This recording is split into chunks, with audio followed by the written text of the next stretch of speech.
वर्धा जिल्ह्यातील पुलगाव इथे लष्कराच्या दारुगोळा डेपोला लागलेल्या आगीमध्ये 16 जणांचा मृत्यू झालाय तर 15 जण जखमी झालेले आहेत। मृतांमध्ये 2 लष्कराच्या अधिकाऱ्यांचा आणि जवानांचा देखील समावेश आहे। महाभयंकर स्फोट,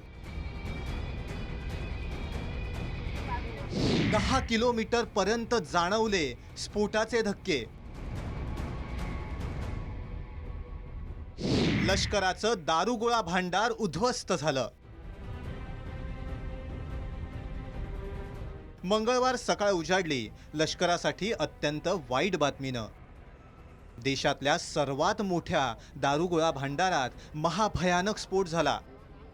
स्फोट पुलगावमध्ये झाला, पण हादरे दिल्लीपर्यंत बसले। लेफ्टनंट कर्नल RS पवार आणि मेजर K मनोज या अधिकाऱ्यांसह जवान मृत्युमुखी पडले। संरक्षण मंत्र्यांना घटनास्थळी भेट द्यावी लागली, तर पंतप्रधानांनी देखील याची दखल घेतली।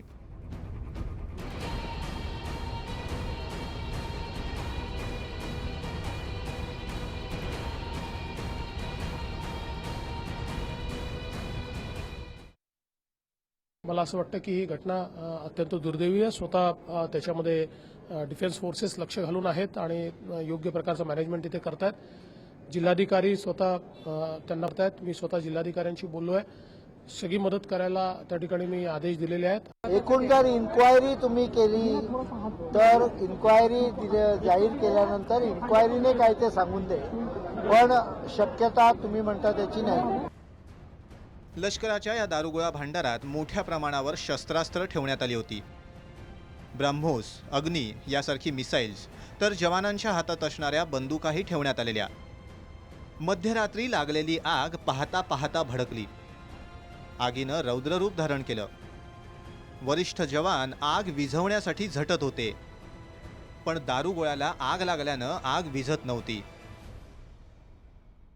In our efforts to douse the fire, 2 officers and 14 personnel, to include 1 army jawan and 13 civilian firefighting staff, lost their lives, and 2 officers and 15 personnel, to include 9 army jawans and 6 civilian firefighting staff, got injured.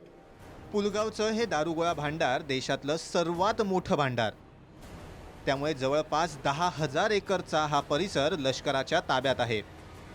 एकापाठोपाठ एक बॉम्बस्फोट होत होते, त्यामुळे आसपासच्या गावांना रिकामं करण्यात आलं। लोकांना सुरक्षित स्थळी हलवण्यास सुरुवात झाली। गावच्या गावं स्थलांतरित करण्यात आली। घरांच्या भिंतींना तडे गेले, लोकांची घरं उद्ध्वस्त झाली। भूकंपासारखी जमीन हादरली आणि होत्याचं नव्हतं झालं। घर दरवाजा टूटा, भीति क्रैक हो गया और माटी के ढेकले हमारे सर पर पड़े। बॉम्ब स्फोट होने के बाद हम सब जागे हो गए, घर दार छोड़ के हम लोनी की तरफ भागने दौड़ लगे। ये देखा हमने और हमारी दिल जान बहुत घबरा रही थी, रो रहे थे, कुछ भी नहीं था हमारे पास, सब भाग गए। स्फोट मोठा होता, बहुधा लष्कराच्या इतिहासातला हा सर्वात मोठा स्फोट असेल, ज्यामध्ये अग्नितांडवाचा मुकाबला करताना जवान शहीद झाले। पण या स्फोटानं अनेक प्रश्न उपस्थित केलेत। हा स्फोट एक अपघात आहे का? दारुगोळा भांडारातला हा महाभयानक स्फोट शॉर्ट सर्किटमुळे झाला का? हा स्फोट म्हणजे एक घातपात आहे? लष्करानं याची चौकशी सुरू केली आहे। आता चौकशी अंती नेमकं कारण स्पष्ट होईल। ब्युरो रिपोर्ट, जय महाराष्ट्र।